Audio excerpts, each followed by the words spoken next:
হাসানকে গণহত্যা করা হয়েছে ব্লাস্টফায়ারের মাধ্যমে।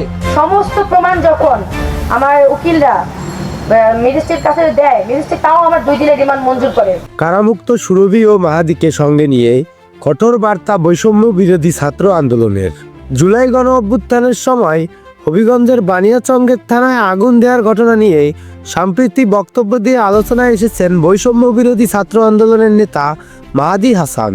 অন্যদিকে গাজীপুরে চাঁদাবাজির অভিযোগে মামলায় গ্রেপ্তার হন জুলাই মাসে তাহারিমা জান্নাত সুরভি। যদিও পরে জামিন পান দুজনেই, তবে ওই দুজনের বিরুদ্ধে ওঠা অভিযোগকে উদ্দেশ্যপ্রণোদিত ও হয়রানিমূলক বলে দাবি করে আসছে বৈষম্য বিরোধী ছাত্র আন্দোলন। বুধবার ঢাকা বিশ্ববিদ্যালয়ে মধুর ক্যান্টিনে সংগঠনটির সংবাদ সম্মেলনে হাজির হন মাহাদি ও সুরভি। থানায় আটক থাকার সময় নিজেদের সঙ্গে ঘটে যাওয়ার ঘটনার বর্ণনা দেন তারা। মাহাদি ও সুরভির নিঃস্বার্থ মুক্তিসহ 3 দাবিতে কর্মসূচি দিয়েছে বৈষম্য বিরোধী ছাত্র আন্দোলন।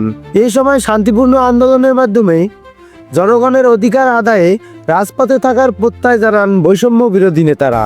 সৌরভ হালদার, কণাবকাল সংবাদ।